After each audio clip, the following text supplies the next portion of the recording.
Hi viewers, welcome back to my YouTube channel. ಬನ್ನಿ, ಯಾರೆಲ್ಲ ಇವಾಗ ನನ್ನ ಚಾನಲ್ ಹೊಸ್ತಾ ನೋಡ್ತಿದ್ದೀರಾ ಪ್ಲೀಸ್ ಸಬ್ಸ್ಕ್ರೈಬ್ ಮಾಡ್ಕೊಂಡು ನೋಡಿ, ಸಪೋರ್ಟ್ ಮಾಡಿ. ಪಕ್ಕದಲ್ಲಿರ್ತಕ್ಕಂಥ ಬೆಲ್ ಐಕನನ್ನು ಕ್ಲಿಕ್ ಮಾಡಿ, ಹೀಗೆ ಸಪೋರ್ಟ್ ಮಾಡಿ. ಈ ವಿಡಿಯೋ ಬಂದುಬಿಟ್ಟು ಸ್ಯಾಟರ್ಡೆ ವ್ಲಾಗ್ ಆಗಿರುತ್ತೆ, ನೋಡಿ ಸ್ಕಿಪ್ ಮಾಡಿದೆ ನೋಡಿಬಿಟ್ಟು ಸಪೋರ್ಟ್ ಮಾಡಿ. ಸ್ಯಾಟರ್ಡೆ ಬೆಳಗ್ಗೆ ಬೇಗ ಎದ್ಬಿಟ್ಟು ಹೊರಗಡೆ ಎಲ್ಲ ನೀರು ಹಾಕ್ತಾ ಇದ್ದೆ. ಆಚೆ ಮಳೆಯೆಲ್ಲ ಸಣ್ಣ ಸಣ್ಣದಾಗಿ ಬರ್ತಾ ಇರೋದ್ರಿಂದ ಬೆಳಗ್ಗೆ ಸ್ವಲ್ಪ ಚಳಿ ಅನಿಸುತ್ತೆ, ಬೇಗ ಎದ್ದೇಳೋಕ್ಕಾಗೋದಿಲ್ಲ. ಆದರೆ ಎಂತ ಮಾಡೋದು, ಎದ್ದೇಳಬೇಕು. ಎದ್ದಿಲ್ಲ ಅಂದರೆ ಕೆಲಸ ಆಗೋದಿಲ್ಲ. ಮಲ್ಕೊಳ್ಳೋದು ಅರ್ಧ ಗಂಟೆ 1 ಅವರ್ ಲೇಟಾಗಿ ಎದ್ದೇಳೋಣ ಅಂತ ಹೇಳ್ಬಿಟ್ಟು ಮಲ್ಕೊತಿದ್ದೀವಿ. ಅದೇ 1 ಅವರು ಮತ್ತು ಅರ್ಧ ಗಂಟೆ ಏನಾದರೂ ಲೇಟಾಗಿ ಎದ್ವಿ ಅಂದರೆ ಒಂದು ದಿನ ಪೂರ್ತಿ ಯೋಚನೆ ಮಾಡಬೇಕಾಗುತ್ತೆ. ಅಯ್ಯೋ ಇವಾಗ ಕೆಲಸ ಲೇಟ್ ಆಯ್ತಲ್ವ, ಇನ್ನೂ ಕೆಲಸ ಆಗಿಲ್ಲ, ಬೇಗ ಎದ್ದೇಳಬೇಕಿತ್ತು ಅಂತ ಅನಿಸುತ್ತೆ. ಅದೇ ನಾವು ಬೆಳಗ್ಗೆ ಬೇಗ ಎದ್ದರೆ ಮಧ್ಯಾಹ್ನ ನಾವು ಆರಾಮಾಗಿರ್ಬೋದು. ಹೀಗೆ ಕೊನೆಗೆ ಎದ್ಬಿಟ್ಟು ಎಲ್ಲ ಕೆಲಸ ಎದ್ದೇಳೋ ತನಕ ಅಷ್ಟೇ. ಆಮೇಲೆ ಎಲ್ಲ ಸರಿ ಹೋಗುತ್ತೆ. ನೆಕ್ಸ್ಟ್ ಕೆಲಸ ಮಾಡ್ಕೊಳ್ಳೋದು, ಬಾಗಿಲಿಗೆಲ್ಲ ನೀರು ಹಾಕ್ಬಿಡ್ತಾಯಿದ್ದೀನಿ ಬೆಳಗ್ಗೆನೇ. ಅಂದರೆ ಹೊರಗಡೆ ಬರೋಕ್ಕಾಗಿಲ್ಲ ಅಂದರೆ ತಕ್ಷಣವೇ ಎದ್ದ ತಕ್ಷಣ ಬೆಳಗ್ಗೆ ಎಲ್ಲ ಹೊರಗಡೆ ಬರೋದಿಲ್ಲ. ಸ್ವಲ್ಪ ಅಡುಗೆ ಮನೇಲಿ ಏನಾದರೂ ಕೆಲಸ ಇದ್ದರೆ ಮಾಡ್ಕೊಂಬಿಡ್ತೀನಿ. ಏನಾದರೂ ಕುಕ್ಕರಿಗೆ ಹಾಕೋದು ಅಥವಾ ಇನ್ನೇನಾದರೂ ಬೇಕಿಡೋದು ಅದೆಲ್ಲ ಏನಾದರೂ ಇದ್ದರೆ ನಾನು ಎಲ್ಲ ರೆಡಿ ಮಾಡಿಕೊಂಡು ಆಮೇಲೆ ಆಚೆ ಬರ್ತೀನಿ. ಅಷ್ಟರಲ್ಲಿ ಎಲ್ಲ ಏನಾದರೂ ಬೇಯೋದಿದ್ರೆಲ್ಲ ಕುಕ್ಕರೆಲ್ಲ ರೆಡಿಯಾಗುತ್ತೆ. ಇದು ಸ್ಯಾಟರ್ಡೆ ವ್ಲಾಗ್ ಆಗಿರೋದ್ರಿಂದ ನೋಡ್ಬೋದು ಎಷ್ಟೊಂದು ಹೂವೆಲ್ಲ ಬಿಟ್ಟಿದೆ. ಶಂಖ ಪುಷ್ಪ ಅಂತೂ ರೆಗ್ಯುಲರ್ ಹೂ ಬಿಡ್ತಾ ಇರುತ್ತೆ. ಅದು ಶಿವನಿಗೆ ಪ್ರಿಯವಾದ ಹೂವು ಅಂತ ಹೇಳ್ತಾರೆ. ಹಾಗೆ ಆರೋಗ್ಯಕ್ಕೆ ಕೂಡ ತುಂಬ ಒಳ್ಳೆಯದು ಹೂವು ಅಂತ. ಜ್ಯೂಸ್ ಎಲ್ಲ ಮಾಡ್ಕೊಂಡು ಕುಡಿತಾ ಇದ್ದೀನಿ. ನಾನು ಕುಡ್ತೀನಿ ಯಾವತ್ತೂ. ತುಂಬ ಹೂ ಬಿಡುತ್ತೆ, ಸುಮಾರು ಹೂವು ಬಿಡುತ್ತೆ ನಮ್ಮ ಮನೆ ಹತ್ರ. ಇಲ್ಲಿ ದಾರಿ ಹೋಗೋರೆಲ್ಲ ಬಂದು ಅದು ಹೂವು ಅಷ್ಟೊಂದು ಹೂವು ಬಿಡುತ್ತೆ. ಅದು ನೋಡಿಬಿಟ್ಟು ಎಷ್ಟೊಂದು ಜನ ನಮ್ಮ ಗಿಡದಿಂದ ಬೀಜನಲ್ಲಿ ಇಸ್ಕೊಂಡೋಗಿರ್ತಾರೆ, ಕೆಲವರು ಸಸಿಗಳನ್ನ ಇಸ್ಕೊಂಡೋಗಿದ್ದಾರೆ. ಚೆನ್ನಾಗಿ ಬಿಡುತ್ತಾ ಇದೆ ಹೂವು. ನೋಡಿದ್ರೆ ನನಗೇನೆ ಅಷ್ಟು ಒಂಥರ ಖುಷಿ ಮನಸ್ಸಿಗೆ, ಏನೋ ಒಂದು ಅದ್ಭುತ ಥರ ಅನಿಸ್ಬಿಡ್ತೈತೆ. ಅಷ್ಟು ಚೆನ್ನಾಗಿ ಹೂವು ಬಿಡುತ್ತೆ, ತುಂಬ ಹೂವು ಬಿಡುತ್ತೆ. ಅದು ಒಂದು ಸರಿ ಹಾಕಿದ್ರೆ ಏನು ಒಣಗೋದಿಲ್ಲ. ಮತ್ತು ಎಲೆ ಎಲ್ಲ ಬಿದ್ದುಬಿಟ್ಟು ಮತ್ತು ಈ ಮಳೆಗಾಲ ಟೈಮಲ್ಲಿ, ಚಳಿಗಾಲ ಟೈಮಲ್ಲಿ ಎಲೆ ಎಲ್ಲ ಫುಲ್ ಬಿದ್ದುಬಿಟ್ಟು ಮತ್ತೆ ಹುಟ್ಟುತ್ತೆ. ಅದು ಹುಟ್ಬಿಟ್ಟು ಜಾಸ್ತಿ ಬಳ್ಳಿ ಎಲ್ಲ ಉದ್ದ ಹೋಗ್ಬಿಟ್ಟು ಚೆನ್ನಾಗಿ ಮತ್ತೆ ಹೂವು ಬಿಡುತ್ತೆ. ಚೆನ್ನಾಗಿ ಬಿಡುತ್ತೆ ಶಂಖಪುಷ್ಪ ಎಲ್ಲ.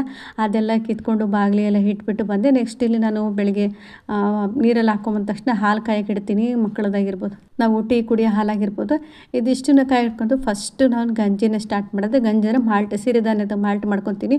ಎಲ್ಲರೂ ಒಂದೊಂದು ಲೋಟ ಕುಡ್ಕೊತೀವಿ ಮನೇಲಿ. ಮಕ್ಕಳು ಕುಡಿಯಲ್ಲ, ಹಾಗೆ ಏನಾದರೂ ಒಂದು ಸ್ವಲ್ಪ ಫೋರ್ಸ್ ಮಾಡಿ ಕುಡಿಸ್ಬೇಕು. ಸ್ವಲ್ಪ 1-2 ಸ್ಪೂನಷ್ಟು ಅಷ್ಟೇ ಕುಡಿತಾರೆ, ಜಾಸ್ತಿ ಕುಡಿಯಲ್ಲ. ಅದು ಏನಾದರೂ ಸ್ವಲ್ಪ ಬೆಲ್ಲ ತುಪ್ಪ ಹಾಕಿ ಈ ಕುಡೀರಪ್ಪ ಚೆನ್ನಾಗಿದೆ ಅಂತ ಏನಾದರೂ ಸ್ವಲ್ಪ ಒತ್ತಾಯ ಮಾಡಿದರೆ ಮಾತ್ರ ಒಂದು ಸ್ವಲ್ಪ ಕುಡಿತಾರೆ, ಕುಡಿಯೋದಿಲ್ಲ.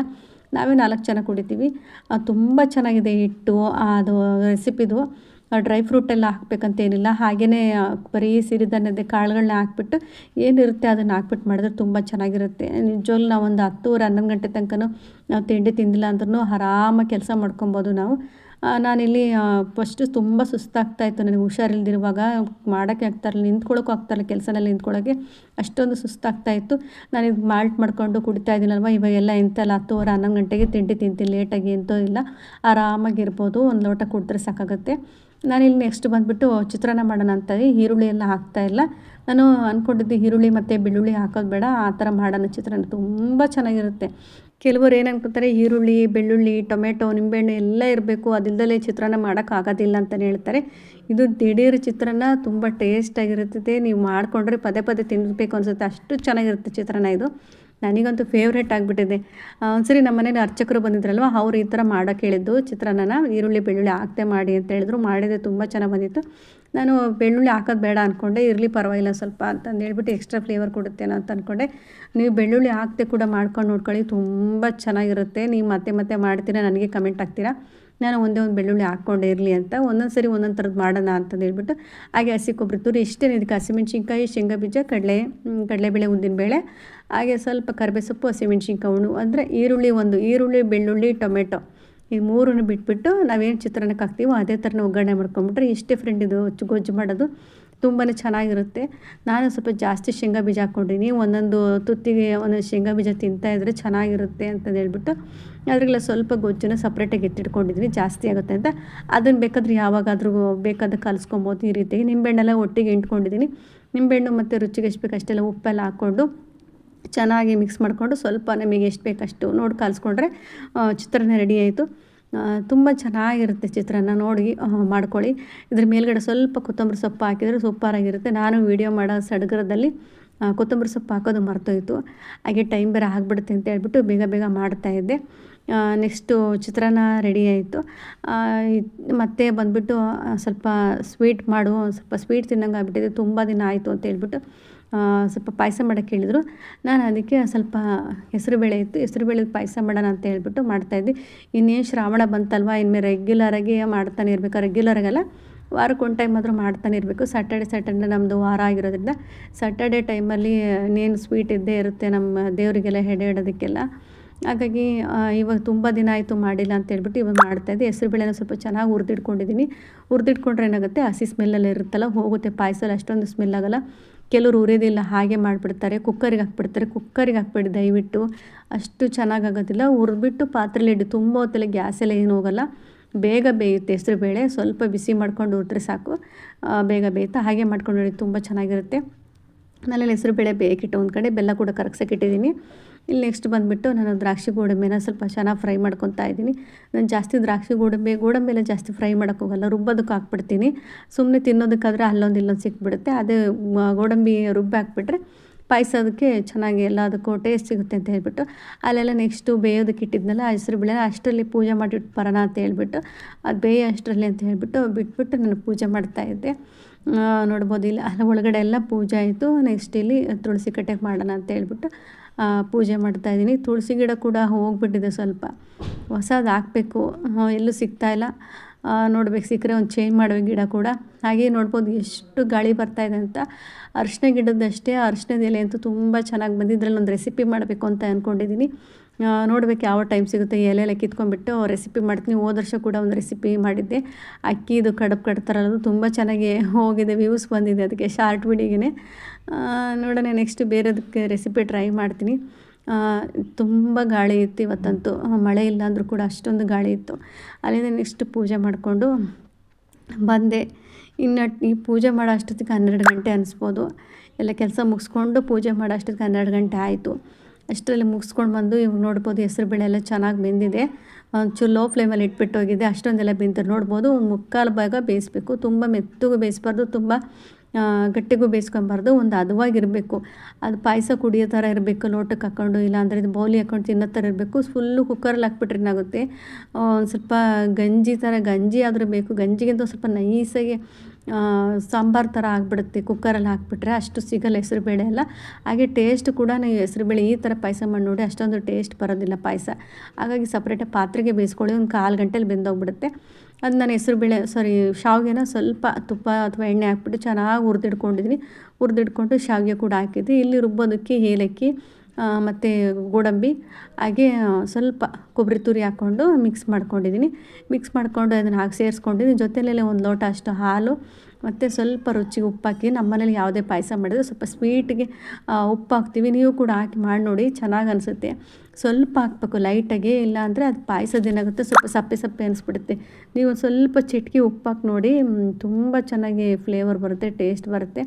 ಫೈನಲಿ ನಮ್ಮ ಪಾಯಸ ರೆಡಿ ಆಯಿತು. ನೋಡ್ಬೋದು ಈ ಥರ ಇರಬೇಕು ಪಾಯಸ.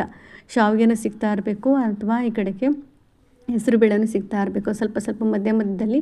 ಈ ಥರ ಇದ್ದರೆ ತಿನ್ನೋದಕ್ಕೂ ಚೆನ್ನಾಗಿರುತ್ತೆ, ಕುಡಿಯೋದಕ್ಕೂ ಚೆನ್ನಾಗಿರುತ್ತೆ, ಟೇಸ್ಟ್ ಕೂಡ ತುಂಬ ಚೆನ್ನಾಗಿರುತ್ತೆ.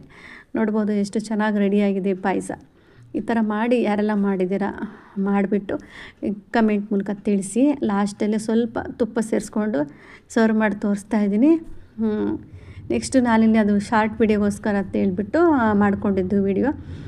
ಇವಾಗ ನಾನು ಬೌಲಿಗೆ ಹಾಕ್ಕೊತಾ ಇದ್ದೀನಿ ಮಕ್ಕಳಿಗೆಲ್ಲ ಕೊಡೋಣ ಅಂತ ಹೇಳ್ಬಿಟ್ಟು. ಹಾಗೆ ನಮ್ಮ ಅತ್ತೆ ಕೂಡ ಕೇಳ್ತಾಯಿದ್ರು ಪಾಯಸ ಕುಡಿ ಅಂತ ಹೇಳ್ಬಿಟ್ಟು, ನೋಡ್ತೀನಿ ಅಂತಂದು ಹೇಳ್ಬಿಟ್ಟು. ಅವ್ರಿಗೂ ತುಂಬ ಆಸೆ ಆಗಿಬಿಟ್ಟಿತ್ತು, ತುಂಬ ದಿನ ಆಯ್ತಲ್ವ ಅಂತಂದು ಹೇಳ್ಬಿಟ್ಟು. ಹಾಗೆ ಅವ್ರಿಗೆ ಕೂಡ ಕೊಡೋಣ ಅಂತ ಹೇಳ್ಬಿಟ್ಟು ಒಂದು ಬೌಲಲ್ಲಿ ಮಕ್ಕಳಿಗೆ ಎಲ್ಲರೂ ಕೂಡ ಅಂತೇಳಿ ಹಾಕ್ಕೊಂಬಿಟ್ಟಿದ್ದೆ. ನೋಡ್ಬೋದು, ಇದ್ರ ನಾವು ಶಾವಿಗೆ ಬದಲು ಸಬ್ಬಕ್ಕಿ ಕೂಡ ಸೇರಿಸ್ಕೊಬೋದು, ತುಂಬಾ ಚೆನ್ನಾಗಿರುತ್ತೆ. ಸರಿ ಟ್ರೈ ಮಾಡಿ. ಇವತ್ತಿನ ಅಡುಗೆ ಬೆಳಗ್ಗೆ ಚಿತ್ರಾನ್ನ ಮತ್ತು ಹೆಸರುಬೇಳೆ ಪಾಯಸ ಬೆಳಗ್ಗೆ ಮಾಡ್ಕೊಂಡಿದ್ದು. ಮತ್ತು ನಾನು ಸಾಂಬಾರು ಬಂದುಬಿಟ್ಟು ಕೊಬ್ಬರಿ ಗೊಜ್ಜು ಅಂತಾರಲ್ವ, ಕೊಬ್ಬರಿ ಗೊಜ್ಜು ಟೊಮೆಟೊ ಗೊಜ್ಜು ಅಂತಾರಲ್ವ, ಸಿಂಪಲಾಗಿ ಆ ಥರ ಸಾಂಬಾರು ಮಾಡ್ಕೊಂಡಿದ್ದೆ. ಡೈಲಿ ತರಕಾರಿ ಸಾಂಬಾರು ತಿಂದು ಬೇಜಾರಾಯ್ತು ಅಂತ ಸಾಂಬಾರು ಮಾಡ್ಕೊಂಡಿದ್ದೆ. ನೈಟಿಗೆ ಹಾಗೇ ಸ್ವಲ್ಪ ಸೈಡಿಗೆ ಏನಾದರೂ ಬೇಕು ಅನ್ನಿಸ್ತು. ಹಾಗಾಗಿ ಕಾಬೂಲ್ ಕಡಲೆಕಾಳು ನೆನೆಸಿದ್ನಲ್ವ, ಅದ್ರದ್ದು ವಡೆ ಮಾಡ್ಕೊಂಬಿಡೋಣ ಅಂತ ಹೇಳ್ಬಿಟ್ಟು ಕಾಬೂಲ್ ಕಡಲೆಕಾಳು ಸೇಮ್ ಕಡಲೆಬೇಳೆ ವಡೆಲ್ಲ ಹೆಂಗೆ ಮಾಡ್ತೀವೋ ಅದೇ ಥರನೇ ಕಾಬೂಲ್ ಕಡಲೆಕಾಳಿಗೆ ಹಸಿಮೆಣ್ಸಿನ್ಕಾಯಿ ಹಾಕ್ಕೊಂಡು ಉಪ್ಪು ಹಾಕ್ಕೊಂಡು ಸ್ವಲ್ಪ ತರಿತರಿಗೆ ರುಬ್ಬಿಟ್ಕೊಂಡಿದ್ದೀನಿ. ಇದಕ್ಕೆ ಬಂದುಬಿಟ್ಟು ನಾವು ಸ್ವಲ್ಪ ಸಣ್ಣದಾಗಿ ಕಟ್ ಮಾಡಿರ್ತಕ್ಕಂಥ ಈರುಳ್ಳಿ, ಪುದೀನ ಸೊಪ್ಪು, ಕೊತ್ತಂಬರಿ ಸೊಪ್ಪು, ಸ್ವಲ್ಪ ಸಬ್ಬಸಿಗೆ ಸೊಪ್ಪಿದ್ರೆ ಅದನ್ನು ಕೂಡ ಹಾಕ್ಕೊಳ್ಳಿ. ನನ್ನ ಹತ್ರ ಸಬ್ಬಸಿಗೆ ಸೊಪ್ಪಿರಲಿಲ್ಲ. ಸುಮ್ಮನೆ ಈ ಥರ ಕೊತ್ತಂಬರಿ, ಪುದೀನ ಸೊಪ್ಪು, ಈರುಳ್ಳಿ ಇದಿಷ್ಟನ್ನು ಹಾಕ್ಕೊಂಡಿದ್ದೀನಿ. ಇದಷ್ಟನ್ನು ಹಾಕ್ಕೊಂಡೆ ಮಿಕ್ಸ್ ಮಾಡಿಕೊಂಡ್ರೆ ತುಂಬ ಚೆನ್ನಾಗಿ ಬರುತ್ತೆ. ಸೇಮ್ ಕಡಲೆ ಹಿಟ್ಟಿನ ಥರನೇ ಇರುತ್ತೆ ಬೋಂಡ. ಇದಂದರೆ ಕಾಬೂಲ್ ಕಡಲೆಕಾಳು, ಅದಂದರೆ ಕಡಲೆಬೇಳೆ. ಸ್ವಲ್ಪ ಅಷ್ಟೇ ಡಿಫ್ರೆಂಟ್ ಇರುತ್ತೆ. ಇದು ಸ್ವಲ್ಪ ವೈಟ್ ಕಲರ್ ಬರುತ್ತೆ, ಅದು ಸ್ವಲ್ಪ ಯೆಲ್ಲೋ ಕಲರ್ ಬರುತ್ತೆ ಅಷ್ಟೇ. ಕೊನೆಯಲ್ಲಿ ನಾವು ಯಾವ ರೀತಿ ಕಡಲೆಬೇಳೆ ಒಡೆಯೆಲ್ಲ ತಟ್ಬಿಟ್ಟು ಮಾಡ್ತೀವಿ ಅದೇ ರೀತಿಯಲ್ಲಿ ತಟ್ಬಿಟ್ಟು ಸ್ಟಾರ್ಟಿಂಗಲ್ಲೇ ಹೈ ಫ್ಲೇಮಲ್ಲಿ ಇಡಬೇಕು. ಸ್ಟಾರ್ಟಿಂಗಲ್ಲೇ ಸ್ವಲ್ಪ ಲೋ ಫ್ಲೇಮಲ್ಲಿ ಇಟ್ಬಿಟ್ರೆ ಏನಾಗುತ್ತೆ, ಎಣ್ಣೆ ಎಲ್ಲ ಫುಲ್ ಹೀರ್ಕೊಂಡ್ಬಿಡುತ್ತೆ. ಸ್ಟಾರ್ಟಿಂಗಲ್ಲಿ ಹೈ ಫ್ಲೇಮಲ್ಲಿ ಇಟ್ಟು ಸ್ವಲ್ಪ ನೊರೆ ಕಮ್ಮಿ ಆಯಿತು ಅಂದ ತಕ್ಷಣ ಮತ್ತೆ ಲೋ ಫ್ಲೇಮಲ್ಲಿ ಇಡಬೇಕು.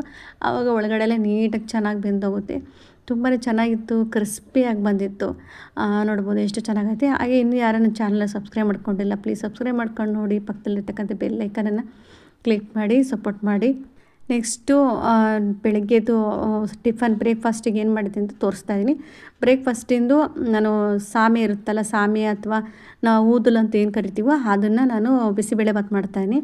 ತುಂಬಾ ಚೆನ್ನಾಗಿತ್ತು. ಫಸ್ಟ್ ಟೈಮ್ ಟ್ರೈ ಮಾಡಿರೋದು ನಾನು. ಅಂದರೆ ಜಾಸ್ತಿ ಕ್ವಾಂಟಿಟಿ ಯಾವ್ದು ತೊಗೊಬೇಕಂತ ಗೊತ್ತಾಗಿಲ್ಲ. ನಾನು ಒಂದು ಬೌಲು ತೊಗೊಳ್ಳಿ ಅಂದರೆ ನಾನು ಇಟ್ಕೊಂಡಿದ್ದೀನಿ ಕೆಳಗಡೆ ಒಂದು ಬೌಲ್ ತೊಗರಿಬೇಳೆ. ಆ ಬೌಲಲ್ಲಿ ಒಂದು ಬೌಲು ಸಾಮೆ ಅಥವಾ ಊದಲು ತೊಗೊಳ್ಳಿ. ಒಂದು ಬೌಲು ತೊಗರಿಬೇಳೆ ತೊಗೊಂಡಿದ್ದೀನಿ. ಊದಲು ಒಂದು ಲೋಟ, ಇದು ತೊಗರಿಬೇಳೆ ಒಂದೊಂದು ಲೋಟ ಹಾಕ್ಕೊಂಡ್ರೆ ಸಾಕಾಗುತ್ತೆ. ಆರಾಮ್ಸೆ 5-6 ಜನಕ್ಕೆ ಟಿಫನ್ ರೆಡಿ ಆಗುತ್ತೆ ಒಂದು ಬೌಲಲ್ಲಿ. ನಾನಿಂದ ಬೆಳಗ್ಗೆ ಎದ್ದ ತಕ್ಷಣ ನೆನೆಸಿಟ್ಟಿದ್ದೆ. ಊದಲು ಇರುತ್ತಲ್ವ ಅದನ್ನೇ ನೆನೆಸಿಟ್ಬಿಟ್ಟು ನಾನು ತೋರಿಸ್ಬೇಕಿತ್ತು ಅನಿಸುತ್ತೆ, ವಿಡಿಯೋ ಇರಲಿಲ್ಲ ತೋರಿಸೋದಕ್ಕೆ. ಊದಲನ್ನು ಚೆನ್ನಾಗಿ ನೆನೆಸ್ಬಿಟ್ಟು ಜೊತೆಯಲ್ಲಿ ಒಂದು ಬೌಲಷ್ಟು ತೊಗರಿಬೇಳೆನ ಚೆನ್ನಾಗಿ ತೊಳೆದ್ಬಿಟ್ಟು ಹಾಕಿದ್ದೀನಿ. ನೆಕ್ಸ್ಟು ನಾನು ಕ್ಯಾರೆಟು ಮತ್ತು ಬೀನ್ಸು ಅದ್ರ ಜೊತೆಲಿ ಸ್ವಲ್ಪ ಎಲೆಕೋಸು ಹಾಕ್ಕೊಂಡಿದ್ದೀನಿ. ಜೊತೆಯಲ್ಲೇ ಶೇಂಗಾ ಹಾಕ್ಕೊತೀನಿ. ಶೇಂಗಾ ಒಗ್ಗರಣೆಲಿ ಹಾಕೋದಿಲ್ಲ, ಹಾಗಾಗಿ ನಾನು ಬೇಯೋದಕ್ಕೆ ಹಾಕ್ಕೊಳ್ಳೋದು. ಚೆನ್ನಾಗಿರುತ್ತೆ ಬೆಂದರೆ, ನೀಟಾಗಿ ಸ್ವಲ್ಪ ಬೆಂದರೆ ಚೆನ್ನಾಗಿ ತಿನ್ನೋಕ್ಕೆ ಟೇಸ್ಟ್ ಬರುತ್ತೆ. ಇದು ಹೊಸ್ದಾಗಿ ಪ್ರಯತ್ನ ಮಾಡಿರೋದ್ರಿಂದ ತುಂಬ ಚೆನ್ನಾಗೇ ಇತ್ತು. ಟೇಸ್ಟ್ ಮಾತ್ರ ಸೂಪರಾಗಿತ್ತು. ಒಂದ್ಸರಿ ಟ್ರೈ ಮಾಡಿ. ನಾನು ಸಿರಿಧಾನ್ಯದ್ದು ಮಾಲ್ಟ್ ಮಾಡಿದ್ನಲ್ಲ ಅದರಲ್ಲಿ ಒಂದು ಸ್ವಲ್ಪ ಉಳಿಸ್ಕೊಂಡಿದ್ದೆ. ಟ್ರೈ ಮಾಡೋಣ ಯಾವ ರೀತಿ ಬರುತ್ತೆ ಅಂತ. ಸೂಪರಾಗಿ ಬಂದಿತ್ತು. ಒಂದೇ ಥರದ್ದು ಅಕ್ಕಿಯಿಂದ ಮಾಡಿದ್ದನ್ನು ತಿನ್ನೋದಕ್ಕಿಂತ ಈ ಥರ ಡಿಫ್ರೆಂಟಾಗಿ ಮಾಡ್ಕೊಂಡು ತಿಂದರೆ ಆರೋಗ್ಯಕ್ಕೂ ಕೂಡ ತುಂಬಾ ಒಳ್ಳೆಯದು. ಊದಲು ಅಂದರೆ ಸ್ವಲ್ಪ ಜೋಳ ಇರುತ್ತಲ್ಲ, ಬಿಳಿ ಜೋಳ, ಆ ಥರದ್ದು ಚಿಕ್ಕದಾಗಿರುತ್ತೆ. ಇಲ್ಲಾಂದರೆ ಗಸಗಸೆ ಇರುತ್ತಲ್ಲ ಅದಕ್ಕಿಂತ ಸ್ವಲ್ಪ ದಪ್ಪದಾಗಿರುತ್ತೆ. ನೋಡೋಕ್ಕೆ ಗಸಗಸೆ ಅನ್ನೋ ಥರ ಚಿಕ್ಕದಾಗಿರುತ್ತೆ. ಅದು ಊದಲು ಅದರಿಂದ ಮಾಡಿರೋಂಥದ್ದು ಬಿಸಿಬೇಳೆಭಾತು. ನಾನಿಲ್ಲಿ ಒಗ್ಗರಣೆಗೆ ಸೇಮ್ ಬಿಸಿಬೇಳೆಭಾತು ಯಾವ ರೀತಿ ಮಾಡ್ತೀವೋ ಅದೇ ರೀತಿಯಲ್ಲಿ ಸೇಮ್ ನಾರ್ಮಲಾಗಿ ಒಗ್ಗರಣೆಗೆ ಟೊಮೆಟೊ, ಈರುಳ್ಳಿ, ಸ್ವಲ್ಪ ಕಡಲೆಬೇಳೆ, ಉದ್ದಿನಬೇಳೆ ಹಾಕ್ಕೊಂಡಿದ್ದೀನಿ. ಹಾಕ್ಕೊಂಡು ಸ್ವಲ್ಪ ಉಪ್ಪು ಹಾಕ್ಕೊಂಡು ಚೆನ್ನಾಗಿ ಫ್ರೈ ಮಾಡ್ತೇನೆ. ಹಾಗೆ 1-2 ಒಣಮೆಣ್ಸಿನ್ಕಾಯಿ ಸೇರಿಸ್ಕೊತಾ ಇದ್ದೀನಿ. ಇದಿಷ್ಟನ್ನು ಚೆನ್ನಾಗಿ ಫ್ರೈ ಮಾಡಬೇಕು. ಟೊಮೆಟೊ ಎಲ್ಲ ನೀಟಾಗಿ ಮೆತ್ತಗಾಗಬೇಕು. ಮತ್ತು ನಾವು ಆಮೇಲೆ ಅದು ಸಿರಿಧಾನ್ಯದ್ದೆಲ್ಲ ಕಾಳ್ದೇನಿದೆ ಬೆಂದಮೇಲೆ ತರಕಾರಿದಲ್ಲಿ ಹಾಕ್ಕೊಂಡ್ರೆ ಮತ್ತೆ ಕುದಿಸೋದಕ್ಕೆ ಬರೋದಿಲ್ಲ. ಫಸ್ಟೇ ಕುದಿಸ್ಬೇಕು. ಚೆನ್ನಾಗಿ ಟೊಮೆಟೊ ಹಣ್ಣೆಲ್ಲ ಮೆತ್ತಗಾದ್ಮೇಲೆ ಸ್ವಲ್ಪ ಲಾಸ್ಟಲ್ಲಿ ಹಿಂಗೆ ಹಾಕ್ಕೊತಾ ಇದ್ದೀನಿ. ಹಿಂಗೆ ಹಾಕ್ಕೊಂಡು 1 ಟೈಮ್ ಮಿಕ್ಸ್ ಮಾಡಬೇಕು. ನೋಡ್ಬೋದು ನನಗೆ ಬಿಸಿಬೇಳೆಭಾತ್ ಪೌಡರ್ ಮನೇಲೇ ಮಾಡಿ ಇಟ್ಕೊಂಡಿರೋದು. ನಾನು 1.5 ಸ್ಪೂನಷ್ಟು ಹಾಕ್ಕೊತಾ ಇದ್ದೀನಿ. ಸಾಕಾಗುತ್ತೆ ನಮಗೊಂದು 5-6 ಜನಕ್ಕೆ ಆಗೋಷ್ಟು. ಮಕ್ಕಳೆಲ್ಲ ಸ್ವಲ್ಪ ಕಮ್ಮಿ ತಿಂತಾರಲ್ವ. ಇದು ಇಷ್ಟು ಪೌಡ್ರ್ ಹಾಕ್ಕೊಂಡು ಆರಾಮಾಗುತ್ತೆ. ಒಂದು ಸರಿ ಮಾಡಿಟ್ಕೊಂಡ್ರೆ ಸಾಕು, ಒಂದು 5-6 ಸರಿ ಮಾಡ್ಕೊಬೋದು. ಅದನ್ನ 1.5 ಸ್ಪೂನಷ್ಟು ಕಲಿಸ್ಬಿಟ್ಟು ಸ್ವಲ್ಪ ಒಂದು ಅರ್ಧ ಸ್ಪೂನಷ್ಟು ಅರಿಶಿನ ಪುಡಿ ಹಾಕ್ಕೊಂಡಿದ್ದೀನಿ. ಹಾಗೆ ಸ್ವಲ್ಪ ಹಸಿ ಕೊಬ್ಬರಿ ತುರಿ ಹಾಕ್ಕೊಂಡಿದ್ದೀನಿ. ಒಣ ಕೊಬ್ಬರಿ ತುರಿನೂ ಹಾಕ್ಕೊತಾರೆ, ಹಸಿ ಕೊಬ್ಬರಿನೂ ಹಾಕ್ಕೊತಾರೆ. ರುಬ್ಬಿಟ್ಟು ಹಾಕ್ಬೋದು, ಇನ್ನೂ ಚೆನ್ನಾಗಿರುತ್ತೆ. ನಾನು ರುಬ್ಬಿಟ್ಟು ಹಾಕಲಿಲ್ಲ, ಹಾಗೆ ಹಸಿದೇ ಕೊಬ್ಬರಿ ತುರಿ ಹಾಕಿದ್ದೀನಿ. ಇದ್ರ ಜೊತೆಯಲ್ಲಿ 1-2 ಸ್ಪೂನಷ್ಟು ಬೆಲ್ಲನ ಕರಗಿಸಿಟ್ಕೊಂಡಿರ್ತೀವಿ ನಾವು, ಆ ಬೆಲ್ಲನ ಸ್ವಲ್ಪ ಹಾಕಿದ್ದೀನಿ. ನಿಮಗೆ ಬೇಕಾದರೆ ಸ್ವಲ್ಪ ಬೆಲ್ಲ ಇಷ್ಟ ಆಗಲ್ಲ ಅನ್ನೋರು ಹಾಗೆ ಮಾಡ್ಕೊಳ್ಳಿ. ಸ್ವಲ್ಪ ಬೆಲ್ಲ ಹಾಕಿದರೆ ಫ್ಲೇವರ್ ಚೆನ್ನಾಗಿ ಬರುತ್ತೆ. ಬಿಸಿಬೇಳೆಭಾತೊಂದು ಸ್ಮೆಲ್ ಚೆನ್ನಾಗಿರುತ್ತೆ. ಹಾಗೆ ನೋಡ್ಬೋದು ಇಷ್ಟು ಚೆನ್ನಾಗಿ ಬೆಂದಿದೆ. ಇಷ್ಟೊಂದಾಗಿದೆ. 2 ಬೌಲ್ ತೊಗೊಂಡಿದ್ದೀನಿ. ನಾನು 1.5 ಬೌಲ್ ತೊಗೊಂಡಿದ್ದೀನಿ, ಅದು ಇಷ್ಟೊಂದಾಗಿದೆ. ನೀವು 1 ಬೌಲ್ ತೊಗೊಳ್ಳಿ. ಒಂದೊಂದು ಬೌಲು ಊದಲು, 1 ಬೌಲು ತೊಗರಿಬೇಳೆ ತೊಗೊಳ್ಳಿ, ಚೆನ್ನಾಗಿ ಬರುತ್ತೆ. ಇದು ನನಗೆ ಕ್ವಾಂಟಿಟಿ ಜಾಸ್ತಿ ಆಗಿತ್ತು ಅವತ್ತು ಮಾಡಿದ್ದು. ನೋಡ್ಬೋದು ಎಷ್ಟು ಚೆನ್ನಾಗಿ ಬೆಂದಿದೆ. ಬೇಯೆಲ್ಲ ಗಟ್ಟಿ ಇರುತ್ತೆ, ಆ ಥರದ್ದೆಲ್ಲ ಎಂಥದ್ದು ವರಿ ಮಾಡ್ಕೊಬೇಡಿ. ಬೆಳಿಗ್ಗೆ ಎದ್ದ ತಕ್ಷಣ ಒಂದು 6 ಗಂಟೆ, 6:30, 7 ಗಂಟೆ ನೆನೆಸಿದ್ರೆ 1 ಅವರ್ ನೆಂದರೆ ಸಾಕಾಗುತ್ತೆ. ಚೆನ್ನಾಗಿ ನೆಂದು ಬಿಡುತ್ತೆ ಅದು. ಅಷ್ಟೇ. ಸ್ವಲ್ಪ ಹೊತ್ತು 1-2 ವಿಷಲ್ ಹಾಕ್ಸ್ಕೊಂಬಿಟ್ರೆ ಬೇಳೆ ಜೊತೆಯಲ್ಲಿ ತರಕಾರಿ ಜೊತೆಯಲ್ಲಿ ಅಷ್ಟೇ ಮುಗೀತಿದ್ದು. ನೋಡಿ ಇವಾಗ ಕೊನೆಯಲ್ಲಿ ಎಲ್ಲ ಚೆನ್ನಾಗಿ ಮಸಾಲೆನೆಲ್ಲ ಕುದಿಸಿ ಆದಮೇಲೆ ನಾನು ಬೇಯಿಸಿಟ್ಕೊಂಡು ತರಕಾರಿ ಮತ್ತು ಊದಲು ಇದೆಲ್ಲ ಬೇಯಿಸಿಟ್ಕೊಂಡಿದ್ನಲ್ಲ ಅದನ್ನು ಸಹ ಇದರೊಳಗಡೆ ಸೇರಿಸಿ ಮಿಕ್ಸ್ ಮಾಡಿಕೊಂಡು ಫೈನಲಿಗೆ ಮತ್ತೆ ಸ್ವಲ್ಪ ಉಪ್ಪು ನೋಡಿಬಿಟ್ಟು ಹಾಕ್ಕೊಂಡ್ರೆ ಬಿಸಿಬೇಳೆಭಾತ್ ಸೂಪರಾಗಿರ್ತಕ್ಕಂಥ ಸಿರಿಧಾನ್ಯದ ಬಿಸಿಬೇಳೆಭಾತು, ಆರೋಗ್ಯಕರವಾದ ಬಿಸಿಬೇಳೆಭಾತು ರೆಡಿ ಆಯಿತು. ತುಂಬಾ ಚೆನ್ನಾಗಿರುತ್ತೆ. ಎಂತ ಇಲ್ಲ, ಒಂದು 80 ರೂಪಾಯಿ ಕೊಟ್ಟರೆ ಒಂದು ಅರ್ಧ kg ಬರುತ್ತೆ. ಅದನ್ನ ಸುಮಾರು ಒಂದು 2 ಸರಿ 3 ಸರಿ ಮಾಡ್ಬೋದು. 80 ರೂಪೀಸು ಇಲ್ಲಾಂದರೆ 90 ರೂಪಾಯಿ ಈ ಥರ ಇರುತ್ತೆ ಅಷ್ಟೇ. ಒಂದ್ಸರಿ ಮಾಡಿ ಹಾಗೆ ಯಾರೆಲ್ಲ ಟ್ರೈ ಮಾಡಿರ್ತೀರ ಕಮೆಂಟ್ ಮಾಡೋದನ್ನು ಮರಿಬೇಡಿ. ಕೋನಲಲ್ಲಿ ಒಂದು ಅರ್ಧ ಸ್ಪೂನಷ್ಟು ತುಪ್ಪ ಹಾಕ್ಕೊಂಡಿದ್ದೀನಿ. ತುಪ್ಪ ಹಾಕ್ಕೊಂಡ್ರೆ ಯಾವುದೇ ಅಡುಗೆ ಆಗಲಿ ಒಂದು ಕೈ ಎಕ್ಸ್ಟ್ರಾ ಫ್ಲೇವರೇ ಕೊಡುತ್ತೆ, ಅಷ್ಟು ಚೆನ್ನಾಗಿರುತ್ತೆ. ನೋಡ್ತಾ ಇರ್ಬೋದು, ನೋಡ್ತಾ ಇದ್ರೆ ನಿಮಗೂ ತಿನ್ನಬೇಕು ಅಂತ ಆಸೆ ಆಗ್ತಿದೆ ಅಂತ ಅಂದ್ಕೊಂಡಿದ್ದೀನಿ. ನನಗೂ ಅಷ್ಟೇ ಒಂದು ಟೈಮ್ ಮಾಡ್ಕೊಂಡಿದ್ದೀನಿ, ಮತ್ತೆ ಮಾಡಬೇಕು ಅಂತ ಆಸೆ ಆಗ್ತದೆ, ಅಷ್ಟು ಚೆನ್ನಾಗಿ ಟೇಸ್ಟ್ ಬರುತ್ತೆ. ಕೊನೆಲೆಲ್ಲ ಸ್ವಲ್ಪ ಗುಳಿಗೆ ಖಾರ ಬರುತ್ತಲ್ಲ, ಅದು ಮೇಲ್ಗಡೆ ಹಾಕ್ಕೊಂಡು ತಿಂತಾಯಿದ್ರೆ ಸೂಪರ್ ಆಗುತ್ತೆ. ಬಿಸಿ ಬೇಳೆಭಾತ್ ರೆಡಿ ಆಯಿತು. ನೆಕ್ಸ್ಟ್ ಮತ್ತೊಂದು ವೀಡಿಯೋದಲ್ಲಿ ಸಿಗೋಣ. ಅಲ್ಲಿ ತನಕ take care, bye bye, thank you.